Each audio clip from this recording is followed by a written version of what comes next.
అస్తవ్యస్తమైనటువంటి కాంగ్రెస్ ప్రభుత్వ పాలన కొనసాగుతా ఉంది.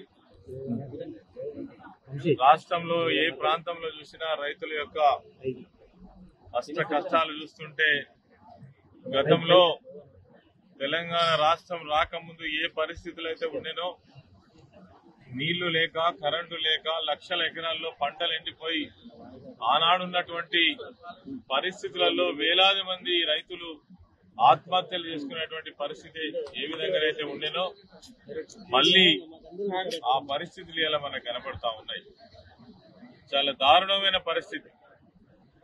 ఎందుకంటే తెలంగాణ రాష్ట్రం వచ్చింది,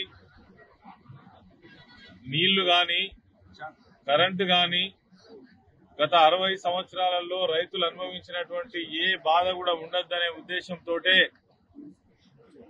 మన మాజీ ముఖ్యమంత్రి ఆనాటి ఉద్యమ నాయకులు కేసీఆర్ గారు ప్రధానంగా సాగునీటి రంగం పైన, తాగునీటి రంగం పైన, కరెంటు వ్యవస్థ పైన ప్రత్యేక దృష్టి సాధించి ఒక్క నిమిషం కూడా కరెంటు పోని పరిస్థితి, ఒక్క ప్రాంతంలో కూడా నీళ్లు లేవు అనేటువంటి పరిస్థితిని సృష్టించినటువంటి నాయకుడు కేసీఆర్ గారు.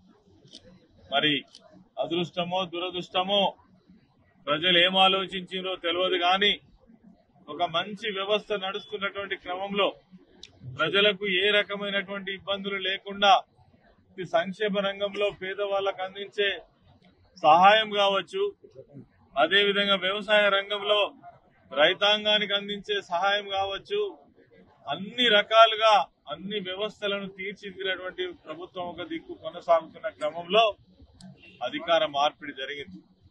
సరే, ఒక సందర్భంలో ప్రజలు కోరుకున్నప్పుడు మరి అధికారాలు కోల్పోవడం అనేది సర్వసాధారణం.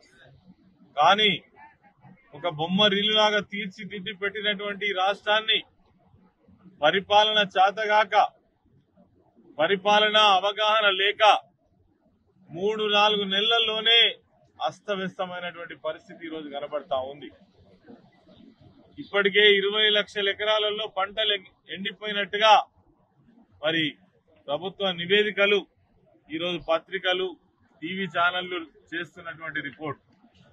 చాలా మంది రైతులు తమ పంట పొలాలను ఆవేదనతోటి మరి తగలబెట్టుకుంటున్నటువంటి పరిస్థితి, పశువులను వదిలిపెడుతున్నటువంటి పరిస్థితి, అన్నమో రామచంద్రాన్ని ఎదురు చూస్తున్నటువంటి పరిస్థితి కొనసాగుతా ఉంది. మరి ఇప్పటికి కూడా ప్రభుత్వం నిమ్మకు నీరెత్తినట్టు, వాళ్ళకి ఏమి తెలియనట్టు, ప్రజలందరూ సంతోషంగానే ఉన్నట్టుగా పిల్లి కళ్ళు మూసుకొని పాలు తాగినట్టుగా ఈ ప్రభుత్వం యొక్క వ్యవహారం మనకు కనబడతా ఉంది.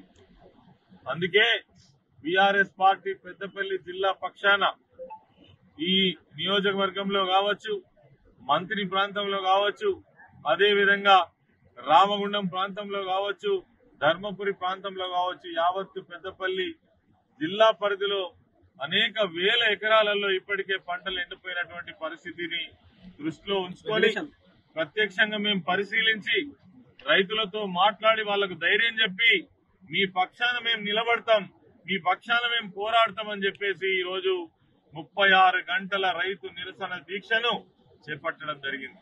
మరి ఈ నిరసన దీక్షతోటైనా ప్రభుత్వం కదలి వచ్చి మిగిలినటువంటి పొలాలను నీళ్ళిచ్చి కాపాడాలి.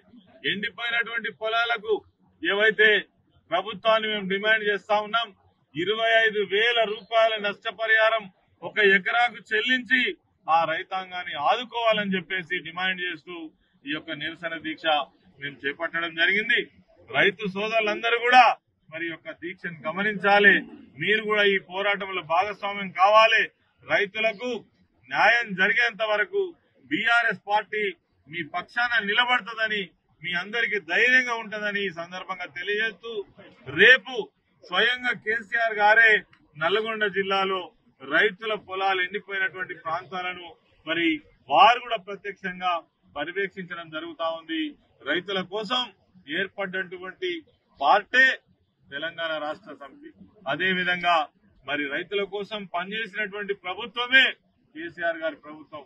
మీకు నష్టం జరిగితే ఈ రాష్ట్రం మళ్లీ అధోగతి పాలైతే చూసుకుంటూ ఉండడానికే తెలంగాణ రాష్ట్రాన్ని తెచ్చుకోలేదని మరి మరొక్కసారి తిరిగి పోరాటం చేసి రైతుల పక్షాన ప్రజల పక్షాన నిలబడడం కోసం బీఆర్ఎస్ పార్టీ ఎల్లవేళలా ఉంటుందని చెప్పేసి ఈ సందర్భంగా నేను రైతు లోకానికి తెలియజేస్తాను.